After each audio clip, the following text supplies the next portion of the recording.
everybody. My name is Joe DeLosa here at the South Bay branch of the Palm Beach County Library System, and this is Writers Live, our annual event featuring writers and authors from across the country and around the world talking to us here at the Palm Beach County Library System. We're very excited this evening because my guest today is a writer for The Ringer, where she covers sports and pop culture, and most relevantly to our discussion today, Jeopardy. Her 2021 article about Mike Richards is widely credited with taking down Mike Richards as host and executive producer of the program. And she's written a book, Answers in the Form of Questions, A Definitive History and Insider's Guide to Jeopardy. It's an excellent book. And I'm pleased to say that we are joined now by Claire McNear. Claire, thanks so much for joining us. Thank you so much. And yeah, thank you, Joe. And thank you to the Palm Beach County Library System. And thank you all for being here. I'm not sure if any folks are here from the Jeopardy subreddit, but I saw that there might be some of you here today from there. So if you're from there, welcome. If you're not, also welcome. And yeah, excited to talk today. Yeah, thank you so much for being here. I do want to talk about the book, which is excellent. We were just talking a few moments ago. I really enjoyed this book. You can definitely tell how passionate and enthusiastic you are about Jeopardy, and it's so well researched and such a fun read too. It's great, so we will definitely talk about that in just a little bit. I also do want to talk about that aforementioned story for The Ringer about Mike Richards and your process reporting that out. But I think I would be remiss if we just didn't start with the current state of play in Jeopardy. So is Ken Jennings going to be the new host of Jeopardy? It certainly seems like it, right? Because I would love to break that news right here, right now, but I unfortunately do not know. I think most of us do not yet know. So right now, obviously, if you watch Jeopardy, this is very old news, but it is hosting duties have been shared this season between Mayim Bialik and Ken Jennings. And they've split pretty evenly between the two of them. And Mayim, of course, was sort of announced when Mike Richards was announced as the nightly host, and she was going to do just the primetime specials, which they only had one of this year, and that was the kind of college championship. And she did host that, but she's also been hosting the nightly show. So anyway, that is a long sort of way of saying we don't really know yet, but I think we will know soon. The taping season for Jeopardy usually wraps right about now. So they're almost done filming if they've not already finished at this point. I think within the next week or two, that's a wrap. We'll keep seeing new episodes into July, but they kind of finished their taping season early.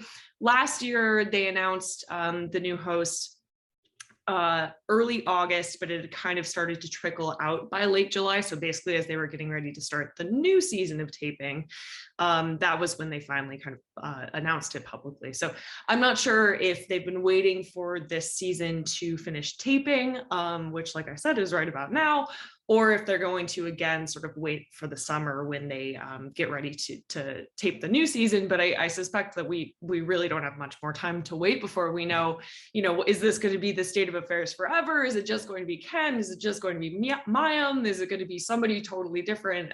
So we will know soon. Yeah, I mean, it feels like if we're trying to read the tea leaves, and I don't know how effective that really is. I mean, Ken Jennings no longer going to be on the reboot of the American version of The Chase. He and Mark Labette, the Beast, have been replaced by 3 new chasers.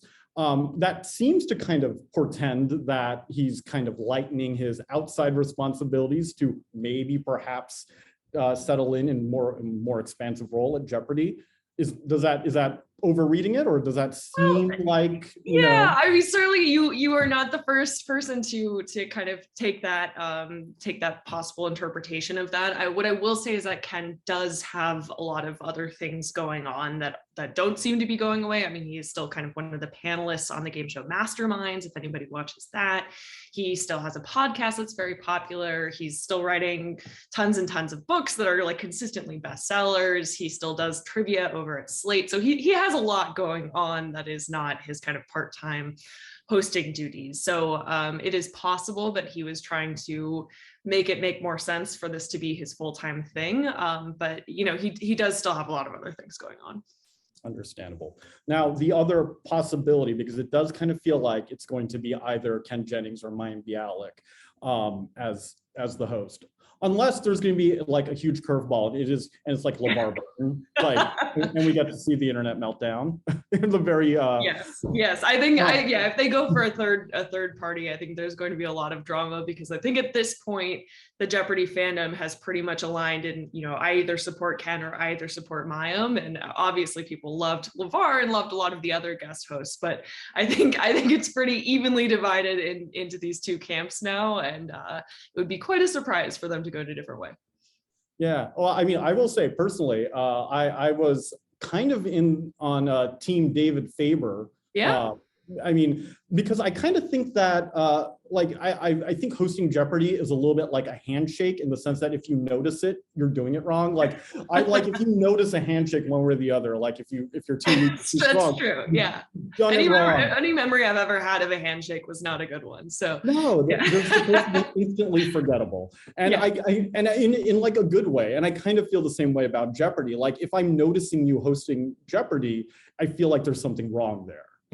Yeah, I mean, I think David Faber, I mean, he even kind of was joking about this as he was named one of the guest hosts, that he was by far the least known of the guest hosts to the kind of the general viewing public, compared to all these other people with, Anderson Cooper and LeVar Burton and, the quarterback of the Packers, all these people who are very, very famous kind of A-list type celebrities. But then I think he suddenly had this fan base because I think he was very good at it.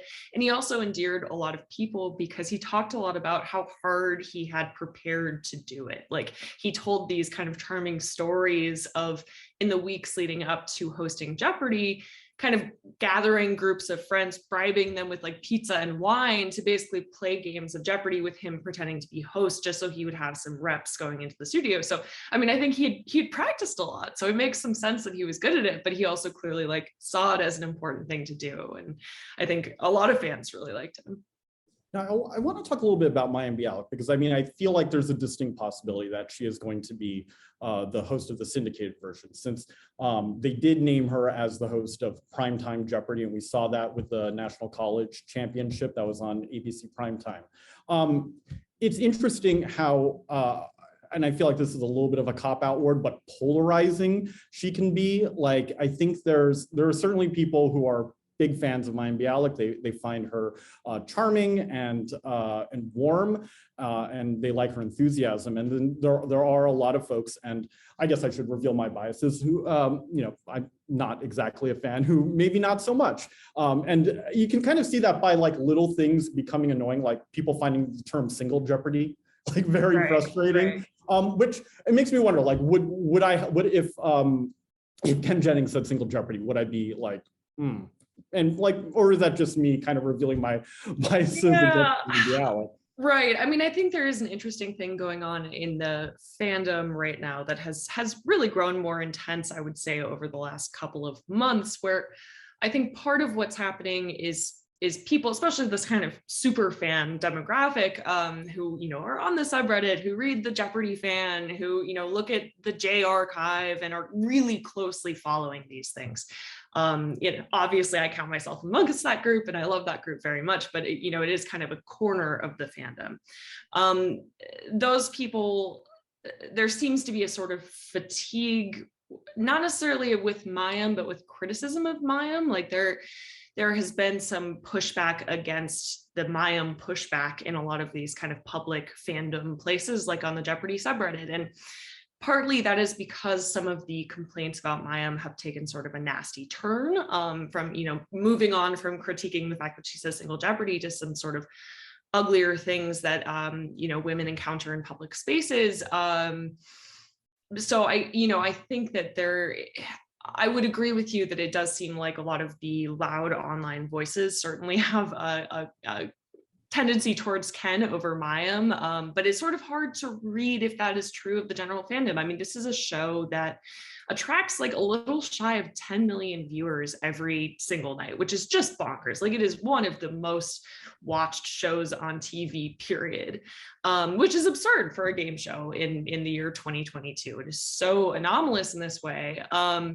So I think with Mayim, the sense from the studio is that her fandom might not be as active in like the comments on Instagram or on Reddit or, wherever, but that she certainly does have plenty of fans.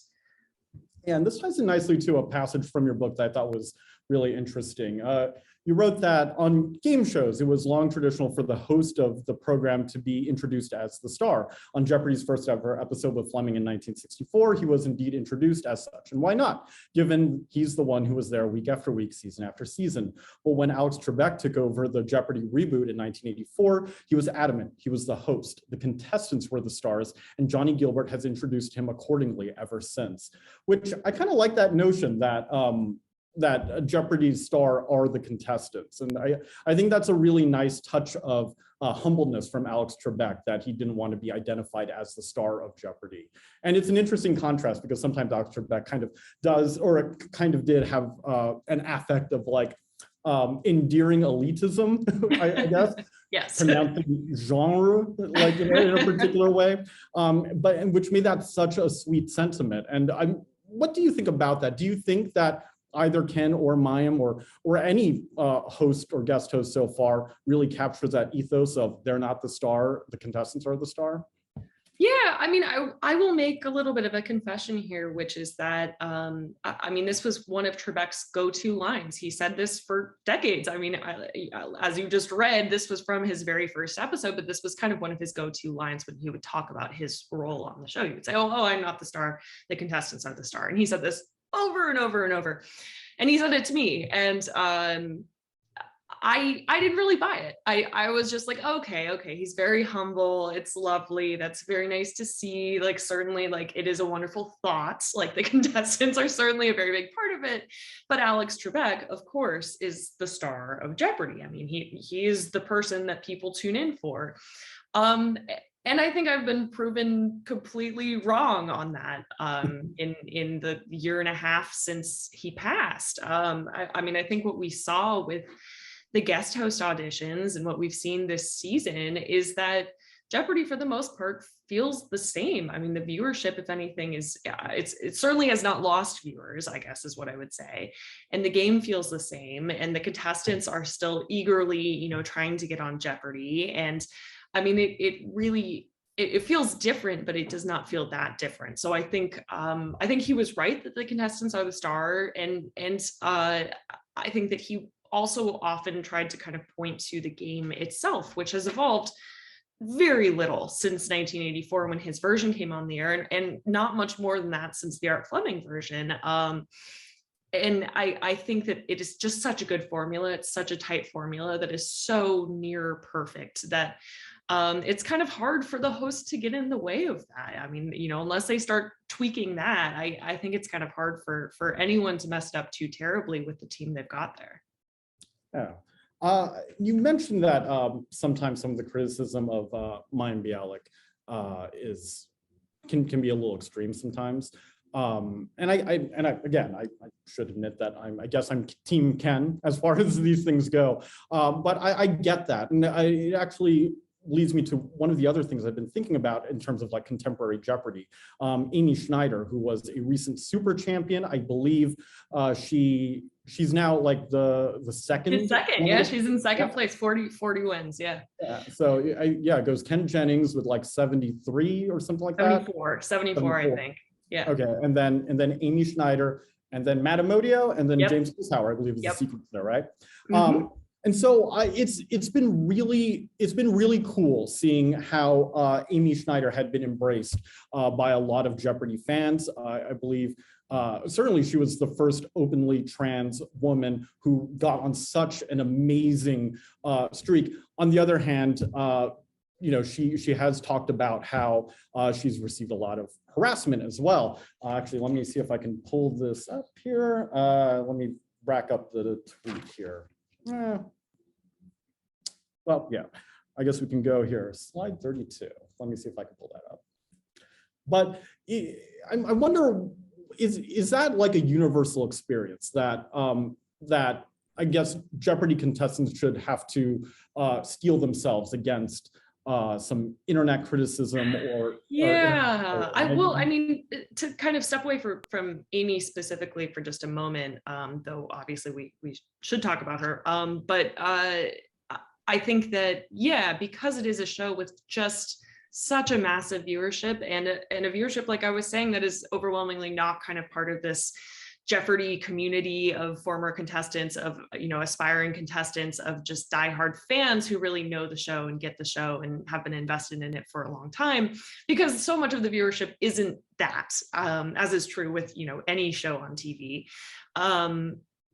You get a lot of people who, you know, just want to make fun of whoever had kind of a goofy moment on the latest episode of the show, or I mean, in particular, that often comes down on women, for, you know, just the way they dress or the way they look, or, you know, they get really nasty stuff sent to them. And what is kind of particularly awful is that often people go out of their way to directly contact contestants to say awful things. Like they will find their email address, they will find their Twitter account, or, you know, their Facebook or whatever, to sort of let them know what terrible opinion they had about how they did on a game show, or whatever it is. So I mean, Jeopardy has kind of tried to help insofar as the Jeopardy team can, in that they tell new contestants, I mean, definitely don't look yourself up when your episode is airing. They encourage people to kind of create new Twitter accounts, which actually I think Amy did, which is why you see a lot of people where it's like Jeopardy Claire or Jeopardy Amy, or, you know, so and so on Jeopardy, where they kind of create their public facing Jeopardy account, knowing that that's going to happen. So yeah, I mean, I think with Amy, she's an interesting case for a lot of reasons, including the fact that she was on for 41 episodes in a row. But I mean, she has said, I think that by far the response to her has been a positive one, and has been sort of a heartwarming one. I mean, obviously there's a lot of ugliness out there, and it's terrible that exists, or that, you know, she sees any of it. But I think she's also said things like the fact that, you know, as a trans person, it had meant so much to her to see trans people just, you know, in public, just doing their thing, whether that's being unbelievably good at trivia or whatever else. And that was something that she really found very valuable as a trans person before she was on Jeopardy, and, you know, kind of being able to be that person for the rest of the trans community, I think is something that's super meaningful. And she just, you know, was honored at the GLAAD Awards, and I think that visibility element of it is so huge, and is such like an important piece of what she did on Jeopardy, and it you know, totally separate from her just being a very good Jeopardy player. Yeah, actually, that tees up another passage I want to highlight from your book that I thought was really important, really interesting, and kind of sad to read. And I think you kind of touched on it, but I'll go ahead and read it here. As is regrettably often the case for women who appear in a public forum, female Jeopardy contestants are sometimes subjected to a startling amount of nastiness after their appearance go on the air. Some are inundated with threatening or lewd messages from strangers, or endure discussions of their appearance on social media.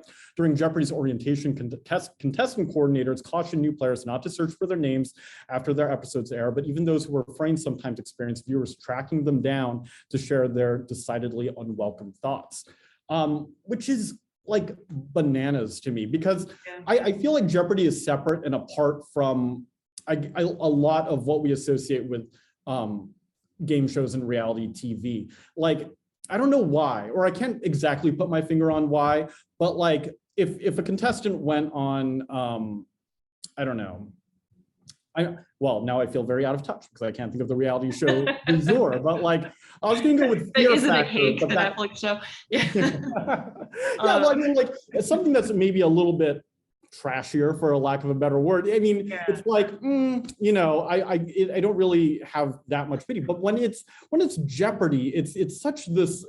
I don't know. I feel like the contestants. I feel like you kind of want to protect them at all costs, because I mean, not to slam Jeopardy contestants by any stretch of the imagination, because I feel like this would be me if I ever got on Jeopardy. Yeah. But incidentally, I am not at all suited for Jeopardy. I think I would be a hilarious disaster. They always say, let the test tell you. That is what the contestant coordinators always say. So you never know. I have taken the online test, and I feel like the test did tell me. So, fair enough. No, but like I feel like, you know, they're kind of like they're very often not like made for TV. Like, they're maybe a little bit awkward or a little bit shy or a little bit dorky. And so the idea of being mean to them, like being mean to like, a librarian from Boise, Idaho, like, why would you do that? Like, that's so yeah. to me. I mean, it's tough. And I mean, I think what it boils down to for a lot of viewers, and this, I'm sure is not very comforting to contestants who are encountering nastiness about, they were wearing a color that didn't look good on them, according to some idiot on Twitter or, whatever. I think what part of it is because Jeopardy has just such a massive viewership. I mean, I think the thing to kind of put it into perspective is it has a viewership that is on par with professional like sporting events, like major professional sporting events, like the postseason sporting event. And I think for somebody watching that, because the show feels so big, so omnipresent, for your average viewer, it can feel a lot like it is analogous to like the World Series game 1 or whatever.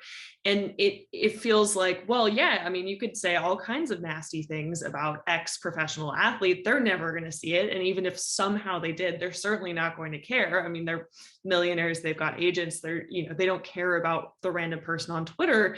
They, have other things going on. They're just not seeing it. But for Jeopardy, I mean, the 3 contestants are just most often they're just people who wanted to go on Jeopardy forever, and they're not professional athletes. They don't have an agent insulating them. They are not millionaires with a team, filtering their Twitter responses or Twitter replies for them. So I think that is kind of part of the disconnect, that for a lot of viewers, it does feel like this major event where they're not real people. And of course, on Jeopardy, they very, very much are. Yeah. I mean, one last note about this, because I did, this came up in my newsfeed or whatever recently, and it's a TikTok that Claire Sattler, who was I believe a teen tournament winner a few years ago, posted a TikTok about her experience on Jeopardy. Let's see if we can pull this up real quick here, which it's funny, but it's also very sad. And let me try to play this real quick here. But if you close your emotional damage, emotional damage, emotional damage, emotional. But if you close your I will say that I agree with the idea that maybe the cruelest one of them all is making teenagers stab for Jeopardy promotional materials, but that's terrible. I mean, like, I think she was a teen, and right. She's not immune from this sort of stuff. Right. And I mean, it's tough because it's a situation where Jeopardy can try their best to sort of shield these contestants from that. But I mean, there's not really a functional way for that to happen. So, I mean, it's a very kind of unfortunate, dark side of Jeopardy fame, which, I mean, being on Jeopardy is effectively Jeopardy fame. It doesn't really matter if you go on to actually win $1 million or not.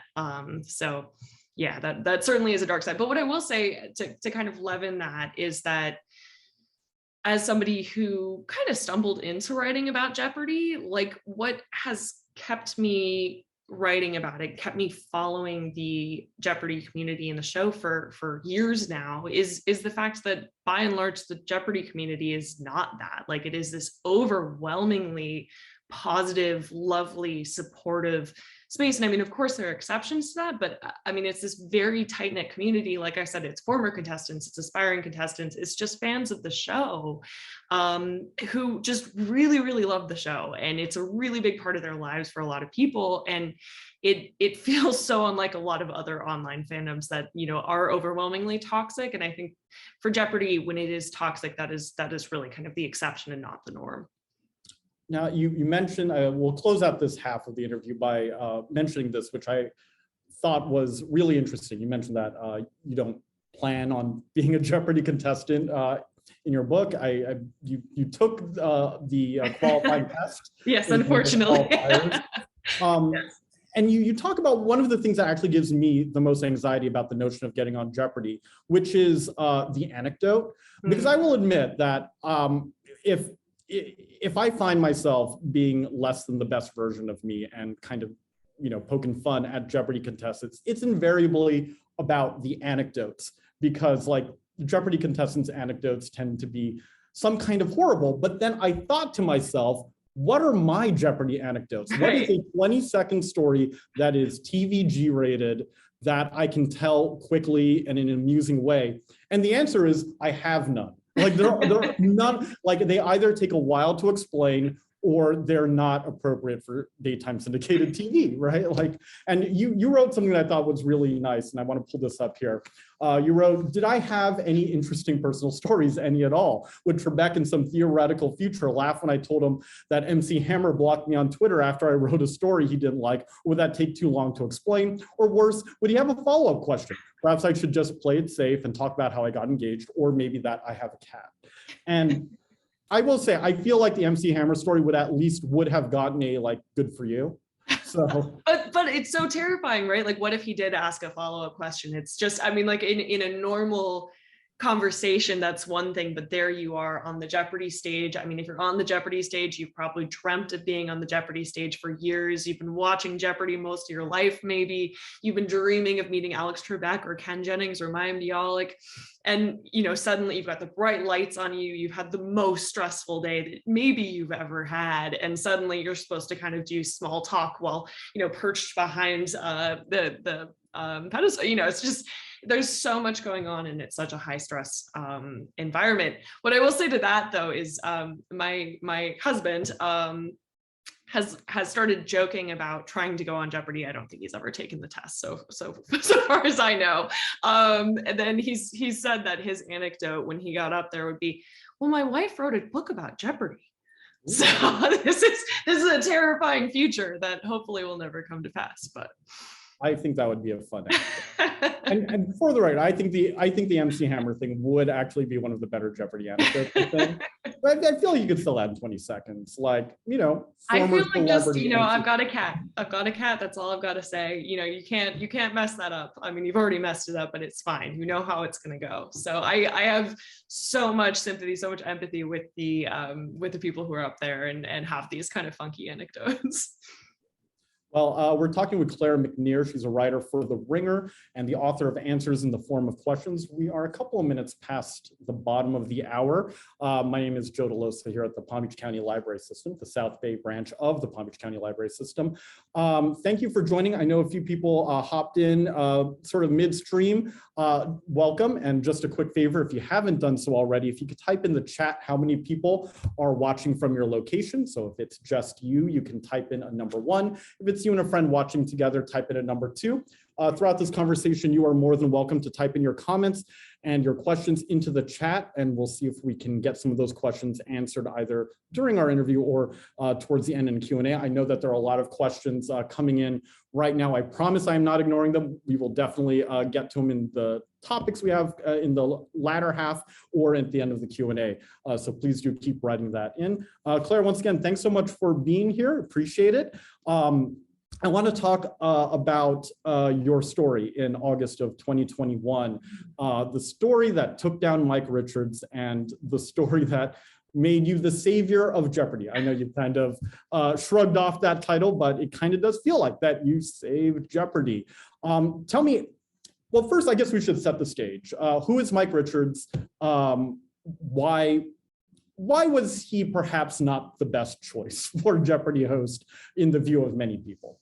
Yeah, okay, so I'm going to give you a very long answer that goes a fair amount back in time, but I promise you there's a point to this story. So if you remember back in 2014, there was that movie coming out called, I wrote this down because I never remember it, The Interview with Seth Rogen, which was sort of a send up of, you know, I think I never even saw it, but he goes to North Korea and I think interviews, you know, Kim Jong-un or whoever it's supposed to be and whatever.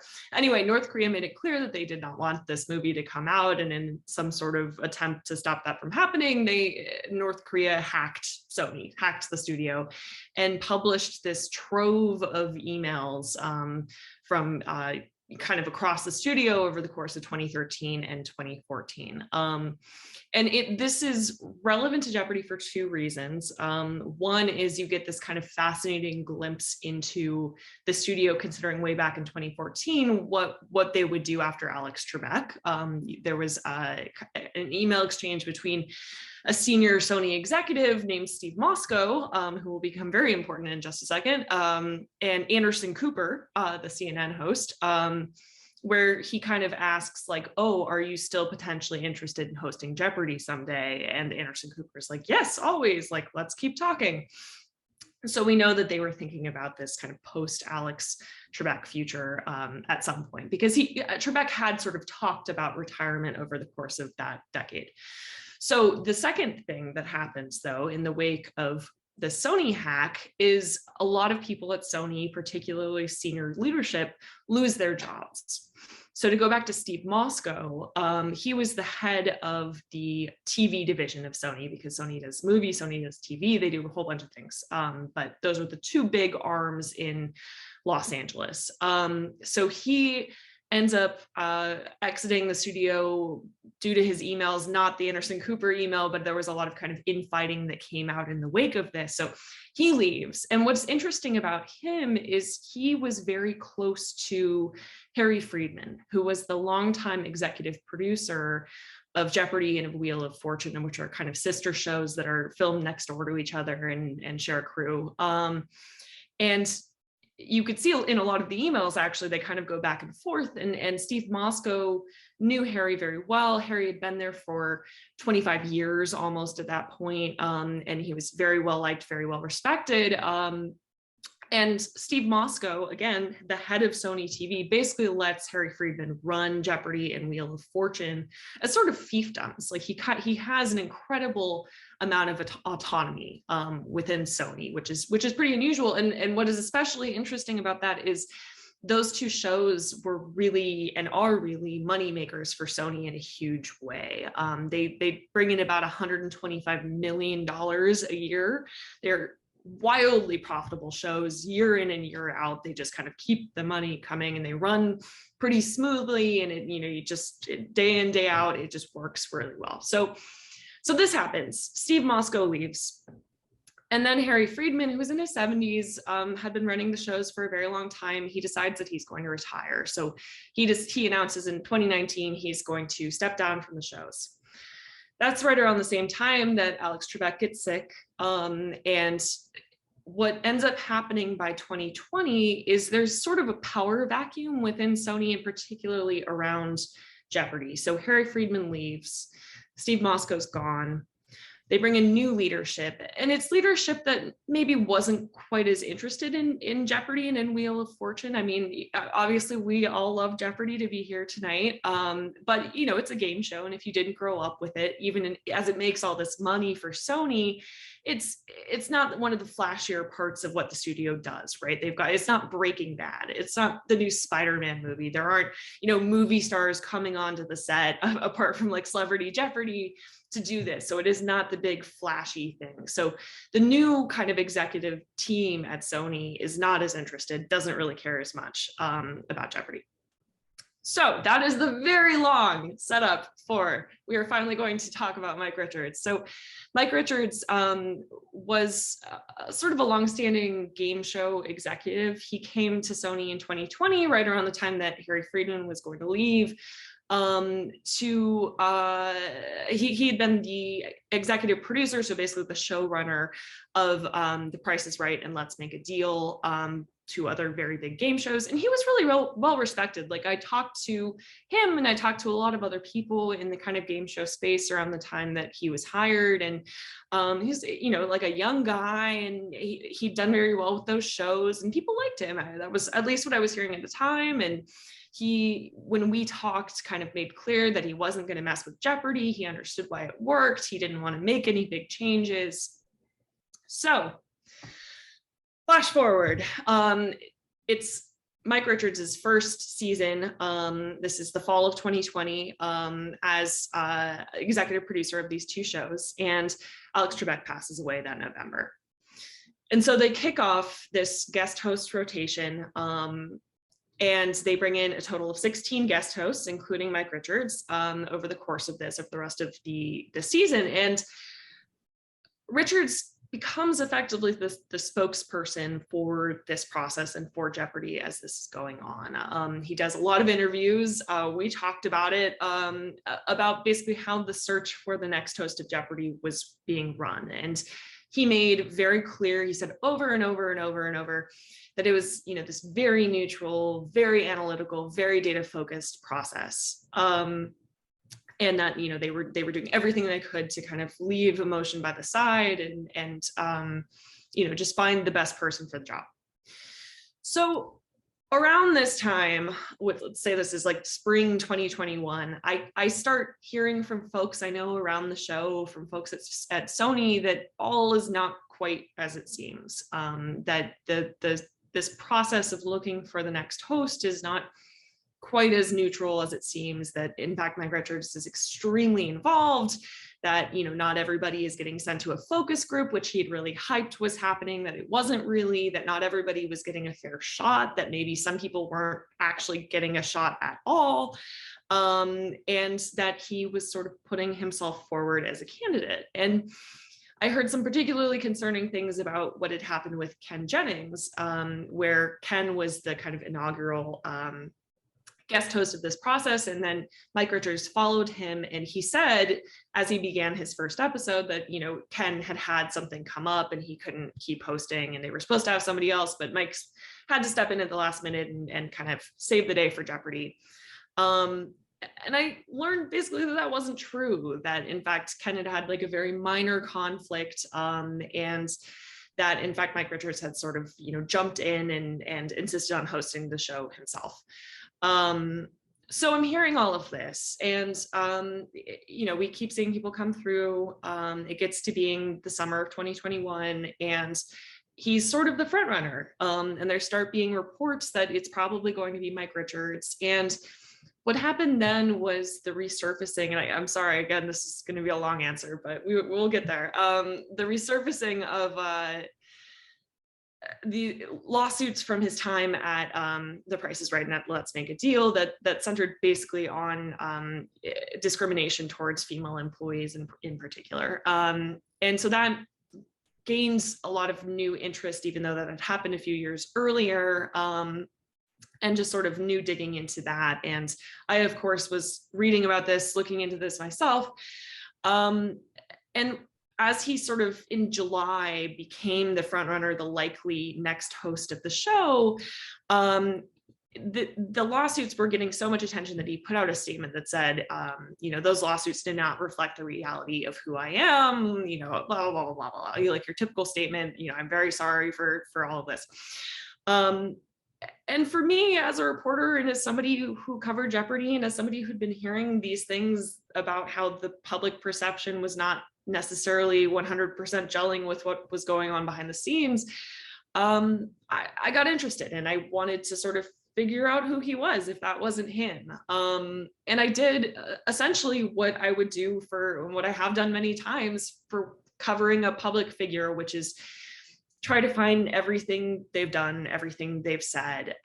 You know, I wanted to read all his old interviews. I wanted to, you know, watch his early tapes, just find whatever I can to kind of have an understanding of who this person is and what he has in mind for Jeopardy if he is indeed going to be the next host. So one of the things that I found while doing this was that July, so just before he was eventually named the next host of Jeopardy, he had done this like interview with the president of Pepperdine, which is where he went to college. And they talked a lot about his early career and his kind of first sort of entry into showbiz. And he talked about this variety show that he'd hosted as a college student called The Random Show. And that's random, RANDUMB. And I was like, well, I mean, this is his first time hosting. I was very interested in seeing what that looked like, his first time kind of creating the show. So I went looking for it. And I mean, it was from the 90s, so I did not have much luck finding those episodes of this kind of really old pre-internet, mostly pre-internet variety show. But what I did find was a podcast, had the same name, and he'd hosted it while he was the executive producer of The Price is Right and Let's Make a Deal. So the exact time frame that these lawsuits were kind of happening. and I started listening, and I mean, you know, there was a lot in there. He hosted the show for about a year and a half. He recorded it on like the set of The Price is Right, and he would have other Price is Right employees kind of come in, and his co-host was his former assistant. And he used, you know, a lot of inappropriate language, ugly language. He, you know, talked about women's bodies a lot. He asked his co-host if she had taken nude pictures on her phone and if he could see them. And it was just a lot of language and a lot of context that was unbecoming for anybody, was especially unbecoming for, you know, the manager of a large and diverse workplace. And I mean, and unbecoming in a weird way, particularly for Jeopardy, which is this kind of unique, strange corner of pop culture where it feels like this very pure, very sterile, not sterile, but very pure, very fact-based environment, where, you know, come as you are, show, you like, do your best, show us what you've got in your noggin, and you know, you want it to be this very neutral thing. So anyway, that was basically the synthesis of the reporting behind all that. Of course, talking to as many people as I could, and from his old shows, and that produced this story. So anyway, like I said, that was a very long answer, but that was the basic premise of it. No, it's kind of crazy to think that this chain of events was because he couldn't have been bothered to make his broy new podcast have a different title than his college show, which is interesting to think about. Like, had he taken, I mean, I would say that I would like to think that I would have found it even if it had not had the same name, because I was doing this kind of deep dive into, you know, whatever I could find about him, and it was, I mean, it was very much an official The Price is Right podcast. I mean, he was the showrunner. It was filmed or recorded on the set. It was with other Price is Right people. I mean, it was a very public thing. This was not, you know, just some weird hobby that he had buried elsewhere. It was very much like they promoted it. Like, this was the official kind of behind the scenes Price is Right thing. So, you know, there was a lot going on, but I think the podcast was just one piece of it. But yeah. It's really fascinating too. Like, why did this podcast exist to begin? Like, why? Well, I mean, there are so many questions. Like, why does The Price is Right need some weird, like, you know, peripheral podcast by its showrunner where they talk about women's bodies in the first place? But then why? Like, and it did see, like, is it an official podcast, or did it just have a lot of like Price is Right employees involved with it? Like, what was the relationship of that podcast? Yeah, well, I mean, it's not 100% clear. I mean, I would argue that, you know, if the boss is doing this at the show, promoting it as the official behind the scenes look, and is, you know, roping in like the announcer and the models and the recent winners, that it is very much an official kind of companion podcast. And to be clear, I don't think the problem was that he had a companion podcast to the show. I think that I can imagine a world in which you were the executive producer of a big game show and you had a behind the scenes podcast and you had on the recent winners and the behind the scenes people, and you talked about, you know, what you guys were cooking up. That would be really fun and engaging and interesting. And the problem was just all the stuff that was not that. And it was a huge amount of what that show was. So I think that there's a way to do that, but that is not the way that show was done. So you published a story on The Ringer, and I feel like that was like that was a turning point for Mike Richards, because I think there was a lot of buzz about the lawsuits that he was involved with, The Price is Right, but it seemed like Sony was pretty committed to Mike Richards anyway. He put out that statement, as you said, that those lawsuits don't reflect who I am. But having these recordings, I feel like is it fair to say that was kind of the turning point? That was the beginning of the end for Mike Richards there. Well, so if you will forgive just the tiniest bit of self-promotion here, and I think I saw, I'm like not able to read as I'm talking, but I think I saw somebody reference the paperback. So I have been just finished actually, but I have been working the last kind of few months on the paperback version of my book, Answers in the Form of Questions, where, you know, usually a paperback is more or less the same as the hardcover, and for the most part this book is, but I really wanted to get into a lot of what I was just talking about in this new sort of edition of the book. So that is going to come out, I think, sometime this fall. We don't have a final date yet, but one of the things that I wanted to do in that was not just talk about the reporting of this piece, but also to talk about that day, that first day on the Jeopardy set. So my story published what ended up being the evening before the first production day of the new season. And that is this current season. So this was in August. And what happened was, so the next morning, and this was the longstanding plan, and we of course did not want to publish this way, but this is the way these things go with breaking stories. So the story is published the night before, and then the next morning is this first production day. So it's going to be the first 5 games of the new season, because they film 5 games on each Jeopardy tape day. It's Matt Amodio coming back to defend his streak from the previous season. So he is already this huge champion, but he's come back to, see how far into the record books he can get. So he's got a ton of buzz. And it's also because it's the first season without Trebek.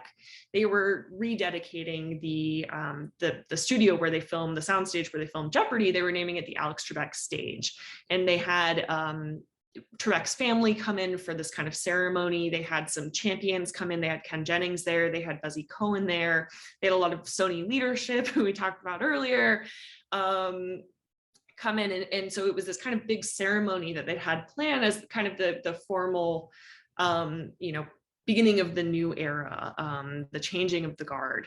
And, just to sort of tease that a little bit, it was a very dramatic day for a lot of people on that set. So, like I said, I get into this in this kind of new afterward, but, there was essentially, so just for the timeline, so my story comes out the evening before they have this first production day where they tape the first 5 games of the season. The second production day was supposed to be the next morning, the Friday morning or whatever it was.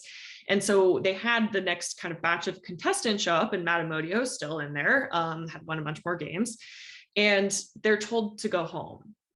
They don't really know what's going on. They're just told to go back to the studio. A lot of them had flown across the country for like their big Jeopardy debut. They're just told to leave. We're not doing any Jeopardy today. And then later that morning, Sony put out the statement, that Mike Richards had stepped down as host, and he would step down as executive producer like 10 days later, I think. So that is the rough timeline. So that kind of day in between, that one full day of Mike Richards as the host of Jeopardy, is this kind of really interesting, very dramatic, very pivotal in the end moment for Jeopardy. So that is some of what will be in there. And you indeed have a place in Jeopardy history. Even want to share this. The New York Times did an interview with the headlines. You wrote the history of Jeopardy, then she changed it, which is pretty amazing. And one of the questions here, Eric asked a really great question. As a journalist and author, what was it like being the center of the breaking news story last year? At the same time, it was so weird. Yeah. Yeah. I mean, like as a journalist, you are not ever supposed to be the story, right? Like that is not, that is like the worst thing you can do. Maybe not the worst thing, but it's certainly something you're not supposed to do. So it was this very awkward place. And I mean, it frankly still is a little bit awkward, where it is kind of part of the story of the show, the recent history of the show. So I mean, I don't have like a particularly elegant answer to that, but it was certainly surreal, just, I mean, in a kind of silly way, but just, so that story came out late August, mid to late August. My wedding date was September 4th, my much delayed COVID wedding. So it was very much like my wedding was about to happen. And also in the midst of writing that, my like air conditioning had died in the middle of a DC summer. So it was a very bumpy thing. And then of course I'm doing all these interviews, like sitting right here doing like CNN, it was this surreal kind of media whirlwind that, I mean, of course, as somebody who covers Jeopardy, I understood why it was happening. Like I would have wanted to interview that person as well, but I mean, it was certainly very surreal. Adam has a question. Do you know what Mike said in his first game intro that was ultimately cut from the version we saw on TV? You know, I don't know. I think I'm trying to remember if I'm like mixing up things I've heard from people, or this is bad journalism. I believe, and don't take my word for it, that the kind of understanding was that it was just sort of a statement about like, he was so happy to be the new host of Jeopardy and looked forward to, doing this for whatever amount of time. Just sort of a formal statement about like, as the new host of Jeopardy, here's what you can expect to see. Because of course that episode then didn't air for, I think it was like another month, because of the way they kind of work with the production schedule. So it's not like it aired later that day or like the following Monday. So there was a little bit of time, and he was kind of fully absent from the show by the time that I think that episode aired. Chris has an interesting question here. What do you think about the professionalization of Jeopardy? There are so many tools for preparing now, including buzzer practice, trivia websites, and gatherings. And there's actually a passage from your book that speaks to this. You were talking to Ken Jennings, and he said, "This is the Moneyball era of Jeopardy." Ken Jennings told me, in the midst of James Holzhauer's 32-game winning streak. People statistically study the game before they go on. They build little simulators and use friend simulators to get hundreds of hours in the tank. Like Air Force pilots did not happen a few years ago when I was on Jeopardy. It's a whole new game now for people trying to get on the show, and you see the results of it with somebody like James. What do you make of the fact that this is a thing? Like, people are taking this quite seriously because they are viewing it as either a sport that can be very lucrative or a genuine opportunity to like make a lot of money. Yeah, I mean, I think that this has been a little controversial. Certainly there was kind of a dust up amongst Jeopardy fans maybe a month or two ago with there's a former champion, I think his name is Tom Nichols, who writes for The Atlantic, and he kind of wrote a column, a newsletter about how this was ruining Jeopardy and they should just cancel Jeopardy if this is the way it was going to be on from here on out.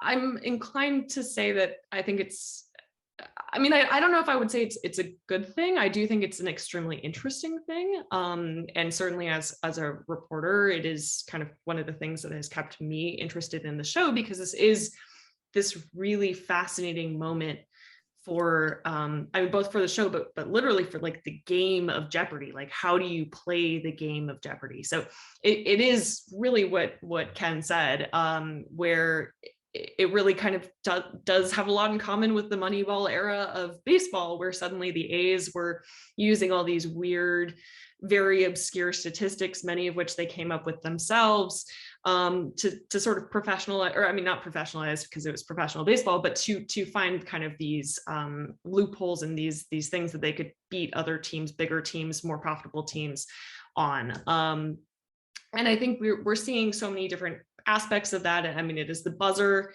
as you mentioned. It is, it's how do you study? It is what do you study? There are a lot of champions, like Roger Craig is a big one, who have kind of revolutionized the way people think, or a lot of people think about how to choose things to study for Jeopardy.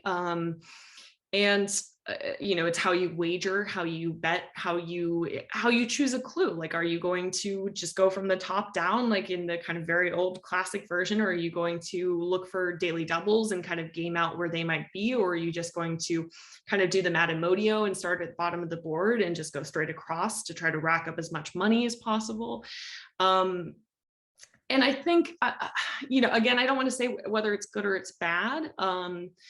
But the comparison I've heard is that right now it is this really interesting time for the show, because you do get a lot of people who take preparing for the show so seriously. And it might be even before they know that they're going to be picked to be on the show, because only about 400 and some odd people get to go on Jeopardy every season.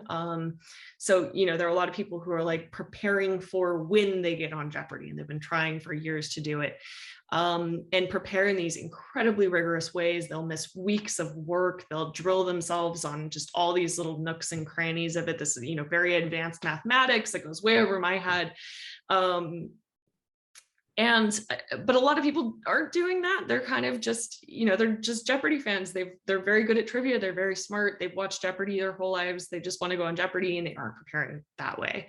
And I do think, you can still win that way, but I do think that it is harder to win that way. And I think that the people who really rigorously prepare are absolutely becoming the norm. So, you know, I think it was Buzzy Cohen. I'm going to totally butcher this quote, but I talked to him kind of in the midst of Matamodio and of Amy about like what is fueling this rise of all these super champions, because these records have been falling really fast. And he said that, you know, it was kind of like if the open era of tennis had not just happened overnight, that, you know, every season you had 2 more professional players who were doing this full time and making that everything they did, and then everybody else was like a club player. And I thought that was just like such a smart way of putting it. I mean, no surprise coming from a Jeopardy champion, but it is this very kind of fundamental change for the show. Bruce has a question circling back to Mike Richards. Did anybody at Sony ever allege that Mike Richards, in his capacity as executive producer during the guest host process, under-advised or under-coached certain guest hosts, for example, LeVar Burton, given that he felt he had no preparation that was necessary, and the public obviously isn't privy to Richards' on-set coaching of him, and didn't even approach some potential guest hosts because they'd risk his chances of becoming permanent host himself had they done well. Were there any shenanigans, other Mike Richards shenanigans? I mean, you know, I think obviously when he was first named host, the kind of immediate joke everywhere was that it was like a Dick Cheney situation of kind of choosing himself to be the vice presidential candidate. And I think while I would stop short of saying definitively yes to that, I think what was really troubling to me and to a lot of the people I spoke to as I was reporting on this was just that he did have that power. He absolutely did have that ability. Sorry, that is my cat's automated feeder, so I'm sure she is going to be bothering us shortly. So because he was the executive producer, he was in the ear of everybody. I mean, literally coaching them. I mean, he was the coach. He's the coach of the executive producer coaches the host. I mean, the executive producer does a lot of things, but that is one of the big responsibilities. And for brand new hosts who've literally never done it before, that's a very pivotal role. And so as it became clear and that he wanted the job for himself, I mean, that is inherently a conflict of interest. And I mean, it is one of many in this process, but I mean, I don't think there were a lot of people who felt that was totally fair. Also about Mike Richards, there was a passage about the book that I want to ask you about. This is towards the end of the hardcover version of the book, which I thought was really interesting. It's Harry Friedman talking about Mike Richards. With Friedman exiting Jeopardy, the show's future will fall to his successor, Mike Richards. A few months before the taping of season 36, which is a 2019-2020 season wrapped, I asked Friedman if he had discussed what lies ahead for the show with Richards. He responded with emphatic no. We really haven't talked about it, Friedman said. He goes on to say this, which I thought was amusing. I'm sure there will be changes, he said, then added with a smile, whatever changes there will be after I'm in the south of France. Did he know something that we didn't know when he was talking to you? I mean, it's hard to say. You know, the way I read that, certainly at the time he said that to me, which was that was kind of immediately after the taping of the greatest of all time tournament in early 2020 was when we spoke about that specifically. Yeah, I think part of it was really just having been in the business as long as Harry Friedman has. I think a lot of it was probably just that he didn't want to interfere. Like one thing that I always found very interesting was that Trebek was asked constantly, who do you want to be the next host of Jeopardy? I asked him this.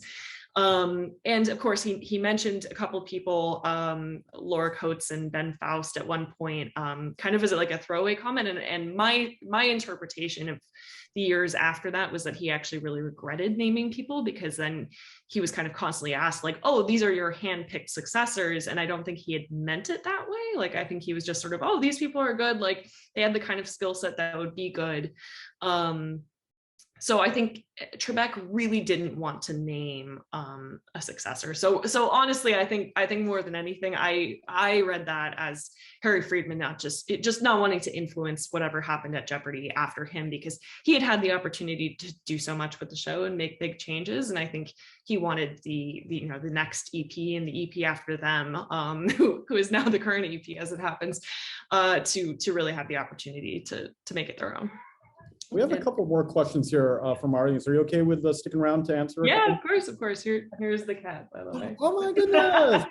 I think, what's your cat's name? This is Leica. She's hunting birds in the window behind, which is closed. No birds will be harmed, but a cat face might be smashed in the near future. So I feel like she's entirely deserving of a Jeopardy answer. I would go with that. Chris asked, how have the demographics of Jeopardy audiences changed over the time? Judging by the commercials, our local market seems to assume the audience is over 60. Yeah, this absolutely. So there are some really interesting questions for Jeopardy going forward. And I think when I very quickly glanced at the chat earlier, I saw somebody asking about streaming, which is another one of these questions. So the demographics of Jeopardy, they're a little coy about the specific breakdowns, but it is certainly a senior audience overwhelmingly. And one of the big questions for the show is, how do you start to find younger fans? And that is not just for the sake of growing the Jeopardy fan base and, hooking new people who will watch for generations to come. But I mean, with an older fan base, I mean, that there is sort of a time element to that. I mean, it is a kind of unfortunate aspect, but I this is a little bit dark, but I actually find it very lovely. I have like a news alert, a Google news alert for the word Jeopardy. So I get a lot of weird legal things, but I end up getting a lot of obituaries. I get a lot of obituaries where, it's like so-and-so passes away and they love Jeopardy so much. They had this beautiful tradition of Jeopardy. And I mean, of course it is incredibly bittersweet, but it is an audience that skews older, I would say. So, finding a way to get younger audiences involved and to get them to kind of build this tradition, that is really hard because a lot of younger people don't have cable right now, right? So Jeopardy exists in syndication. It is on your local ABC or CBS affiliate. That is how you watch Jeopardy, and that is really the only way you can watch Jeopardy. I mean, every once in a while they'll put a batch of episodes on Netflix or Hulu, but there's no like nightly Jeopardy on any streaming service. And that is the basic reason for that is because those deals are incredibly lucrative. And there's been some reporting that, there's kind of a bidding war for the next sort of syndication element of Jeopardy. So that's certainly not going to change anytime soon. But if you want those younger fans, they're often on those streaming services. So this is a question that Jeopardy is going to have to deal with in the next decade or two, because those are really kind of existential problems. The show's doing so well right now, it makes so much money, it has so many viewers, but it is in a way sort of in a perilous place as well. We have a question here from Adam. He mentioned that he congratulated you for your book and asked you to write another one, and he says that you said you were working on it. He asks, can you share what that new book might be? Oh, not yet. Hopefully on the sooner side. I will say that the thing is not a game show. So sorry to people who want more game show. I've had a lot of people be like, so a Wheel of Fortune book, and it's not a Wheel of Fortune book. But it is something that for me kind of has a lot of what I loved about Jeopardy, in that it has like kind of a great community and is sort of underserved by people digging into the nitty gritty of it. And I know that is very vague, and I hope to have more information for all of you soon. Fair enough. I couldn't find a way to work this into the conversation, so I guess I'll just graft it on to the end here. People talk about how what a unifying force Jeopardy is, like people of all manner of different backgrounds or political alignments can enjoy Jeopardy, which I think is true. Like, I think Jeopardy is one of those few shows where it doesn't really, where we find a way to be polarized about everything. Jeopardy is remarkably unpolarizing as long as it's not a discussion of like who should host it. Yes. But in a way, like there have been a few cases where like Jeopardy is like very subtly subversive. And I just want to share a couple here of like Jeopardy kind of getting interestingly political that happened and nobody really dwelled on it, which I really thought was fascinating just because it's such an anomaly. So I remember back in 2013, they had a category called a binder full of women, making fun of Mitt Romney when he claimed that he has a binder full of women during a presidential debate. And it was weird because it was like several months after that comment and after like the meme cycle had taken place. But like, I'm assuming that judging by the air date, this was probably taped around, well, approximately, if not when the debate was, then when like the memes were at least still happening. Yeah. So it's like, okay, that's interesting. Yeah. And the most subversive thing I've ever seen on Jeopardy is this one. I don't know if this is even official, and I'd love to just get your thoughts on this in general.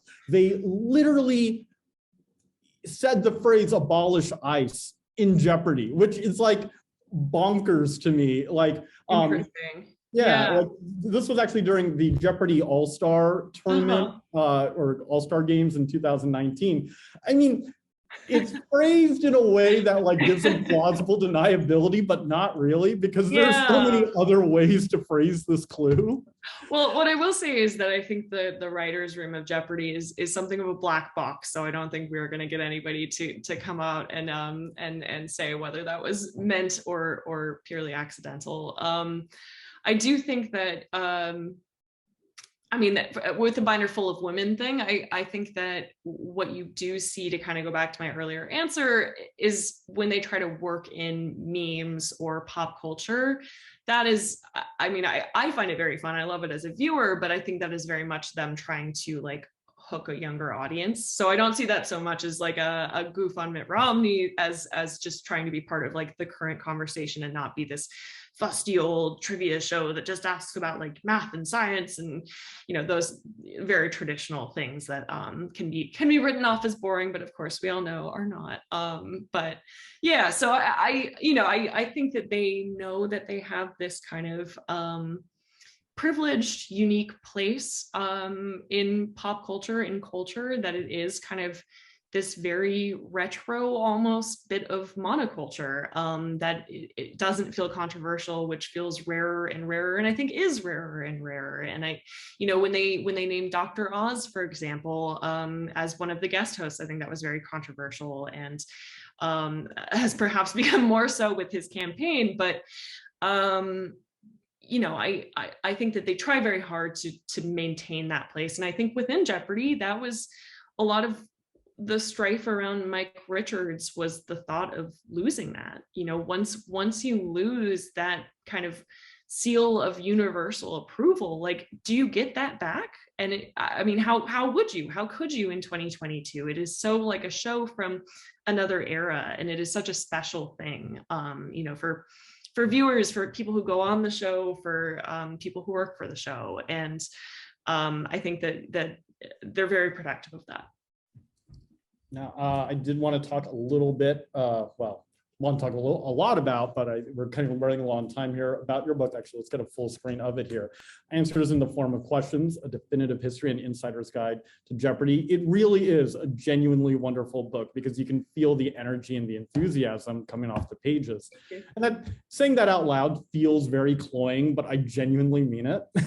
What made, I guess, what was the research process for this book like? Because it's very well researched. You talk to so many people in the Jeopardy community. You talk to staffers, you talk to former contestants and champions, you talk to people who run websites on the internet and the very vibrant Jeopardy internet community. What was that process like, compiling all this stuff? And I guess more broadly, what made you want to write this book? Yeah, I guess for the why, just because I had been reporting on it by the time I started writing the book, like a couple years, give or take. I had been writing, infrequently about Jeopardy, amongst other things that I cover. And I had really kind of fallen in love with it. I mean, I think that it was a lot of fun to write about, is a lot of fun to write about. I'd gotten to know some people in the community at the show. And like I said, it became clear that it was this very interesting moment. I mean, this kind of sport-like analytical revolution that is clearly ongoing in the current EP. We don't know for sure if he's going to stay beyond the season, but Michael Davies took over for Mike Richards as the executive producer of Jeopardy. And he's clearly somebody who really is leaning into this kind of sportsification of Jeopardy and has started publishing these kind of daily buzzer scorecards and is sort of rebranding the Tournament of Champions as this definitely annual, every single November, like postseason for Jeopardy, which it always sort of was, but he's kind of adding this sport-like focus to it. So it was a really interesting moment for the game, but also for the show, because it was this moment of transition where the EP, Harry Friedman, was leaving, where Trebek was ill, where, there was a lot of other kind of changing of the guard going on. So that was sort of the why of it. That the how of it was, I mean, one of the great joys of writing about Jeopardy as a reporter is people just want to talk about it. Like, people love Jeopardy. Like, people just like, if you were on Jeopardy, you just want to like tell the story of your crazy day on the Jeopardy set. Like, if you are just like a Jeopardy fan, you want to talk about like what it was that made you fall in love with it. If you are the person who came up with like this obscure formula for how best to wager in Final Jeopardy, like, you want to explain it or try to explain it to a blockhead like me anyway. So it was this I have covered like professional baseball a fair amount, or football, and those things can be incredibly joyful to cover, but they're sort of hard to cover in that it is hard to get people to open up. It is hard to cultivate those sources. It is hard to kind of break through and prove that you as a reporter are there to like tell the best, truest, richest version of the story. And with Jeopardy, it was a thing where, because there just hadn't been a lot of serious reporting, that people were just like so eager to talk about it. And it was just wanted to tell their stories, and, kind of winning over the people who were a little bit reluctant was, always a little bit of a puzzle, but it was a challenge, but just like an incredibly joyful and joyous one. So, I mean, it was this, writing a book is not always a fun thing to do, but so much of the reporting was like genuinely fun to do, like getting to go to bar trivia nights with people I'd kind of gotten to know, or go to trivia nationals and meet a whole bunch of people and kind of get welcomed into all these communities of folks who knew each other.